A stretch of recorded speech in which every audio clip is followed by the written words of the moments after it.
Alright, welcome to Poverty Garage. What we're looking at today is we have an '02 Impreza. This is my own personal vehicle. It's a wagon. Yes, it is an automatic, but just so you're aware, we bought it originally for the wife. It's got car seats in it, so don't hate on me for not having a 5-speed. What we're looking at is we have to replace the front struts and the strut top hats. We have replacement. I purchased the Koni Yellows and Group N top hats for it, which is technically a performance upgrade. And you might be thinking it's not exactly poverty, because those are like almost $180 a strut. But at the same time, it's not a full coilover setup. So it's a poverty performance upgrade, if you will. And this is one of the best that you can get. A lot of people might go with the KYBs, which are great if you're just doing daily driving.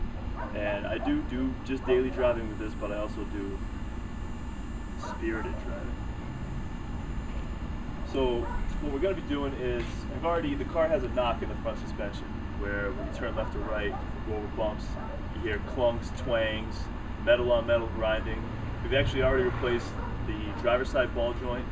Both lower control lines have been replaced in this car already. Inner and outer tie rods.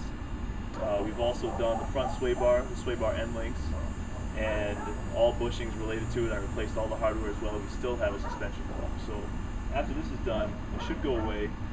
And if it doesn't, the only thing left that could possibly even physically remotely touch the front suspension to make it clunk like that would be either the racking pinion itself or the steering column, which are both potential options. But I feel about 60% certain that this is going to do it. So what we have is, we have the Koni Yellows. Now the yellows themselves aren't exactly a complete replacement. What they are is, you have to gut the factory struts using a pipe cutter or a hacksaw. What you do is you cut the top of it off, which we'll show you in the video, and we pull the entire internal assembly out and drain all the fluid out. And you can see up close here, there are some indents on the top that this will hammer down into. There's a bolt hole on the bottom that we'll have to drill a hole for to run a bolt through the bottom of the factory strut. And then from there, it'll look just like the factory strut, except with a new insert in it. Now these are fully adjustable. They come with adjustment knobs in the box as well. You put them on the top here. And from what I understand from Koni, if you have these on the full minimum setting, that's actually the same as factory.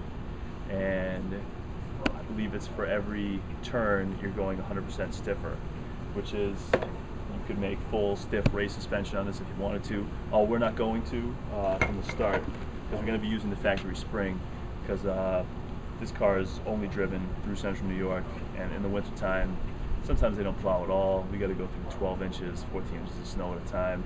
I really don't want to have a slammed car, although that is cool where I could slam the car and get some stickers that say Illest or something like that.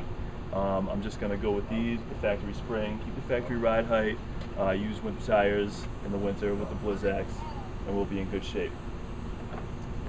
For the install, they also have these rubber sleeves that after you make the cut, so that way you don't have burrs left over, you just slide the sleeves over the top. It comes with these instructions that are mildly legible. Everything's in millimeters and centimeters, but we'll give you the exact dimensions that you have to make your cuts on. It ends up being 40 millimeters from the top of the factory's strut perch. Then we have here the top hats. These are what they call Group N. These aren't the same as STI top hats. These are actually one step above those. They're a ball bearing mount, as most are, but they're very solid. Give you a very firm ride. A lot of people only get these for the fronts. They don't get them for the rears because they don't feel the bang for the buck is there. I'm sure once I end up doing the rears I will, but again, factory springs as well. So I figure these are a negligible difference from what the price of buying a factory one is. So these are the ones that we're going to use. So first thing you want to do is you want to be sure that you jack the vehicle up. Now this is a fairly easy task for anybody. If you've never worked on a car before, you have to know a few simple things. First, obviously you want to stay safe. So put the e-brake on, make sure the car's in park. Or if you have a 5-speed, I like to stick that in gear to make sure it's not going to go anywhere. Stick it in first or it's not going to roll. Block the rear tires, because you don't want to be that person that's out here flattened under a car and nobody's out here to rescue you. So again, while that's also important, you also may be asking, the jack that you have doesn't look like it's very poverty. Well, it is. It came from Harbor Freight. It is aluminum. It's not overly lightweight, so I don't know why they tout that it's aluminum racing jack. But it works really well. It gets down low. They do have jacks that get down lower if you have a slam car or something like that, or if you have a really low vehicle. But this one, although it has broken before, I have managed to fix it. It broke at the joint here where the handle is. It works very well. I've never had a problem with the hydraulics or anything like that. It's a really good jack.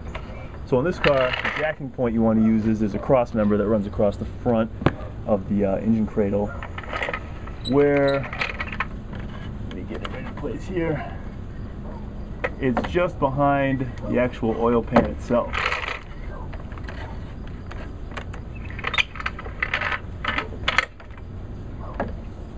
Alright, there we go. So from here,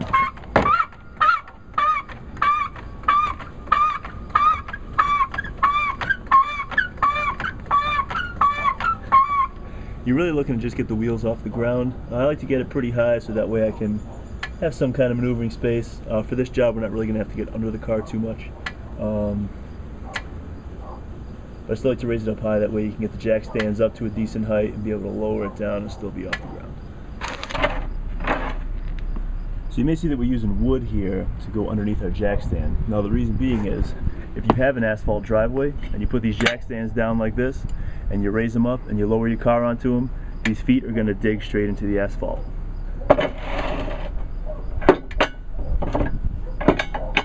Now if you own your own home, you may think, that's not that big of a deal, it's my driveway anyway. But it's good to keep your driveway looking nice, so that way in the future you don't have any issues with, you know, trying to sell the place and there's a million squares dug in from these. And if you rent a place, if there's one thing landlords love, it's to take that sweet security deposit from you. And if you're as broke as I am, you can't afford to do that when you move. When positioning your stands, you want to make sure you use the factory jacking points on the rails here. Obviously, if we work on some other area of the vehicle, we might have to put the stand somewhere else. But the factory jack points, which is right about here, is going to be your best bet. You can tell because there's two little divots on the frame itself. You can position it anywhere in there and you'll be safe. And then you just lower the car. It takes a twist to the left, depending on your jack, of course. Most likely that'll be the same. Do it slow. You're good. Alright, so this is where the factory top hat mounts. This is the top of the strut. If you've ever seen a strut before, it comes in through the bottom. You've got a spring that runs up through the top, through the sides, and then this is the top part where it mounts to the car. As you can see, there's a lot of rust buildup around the outside of the top hat. This car has 130,000 miles on it, and most people replace these at around the 95, the 100,000 mile mark, so it's a little bit past due. We're going to be doing both the... Alright, now throughout all of my installs, I always wear gloves. And I bet at least half of you out there watching this video right now are going, look at this pussy putting on rubber gloves so he can do work on a car. And I get it, it's real cool to have black marks all over your fingernails and your hands, and to sit there for an hour and a half with some crappy Gojo that you bought at Walmart, scrubbing them out. But eventually when you grow up, you'll need to go to dinners, other people's families' houses, and going in there looking like a grease monkey isn't always ideal. Not everybody always has an hour to sit there and scrub their hands afterwards. So I recommend getting a set of gloves. Harbor Freight has packs of 50. These are the XL heavy duty nitrile ones. They fit great, they work great for everything I'm doing. Come packs of 50. They will stop anything from getting on your hands. Granted, if you're working with sharp stuff, they are going to tear, but for a job like this, these are perfect. Very minimal cleanup afterwards.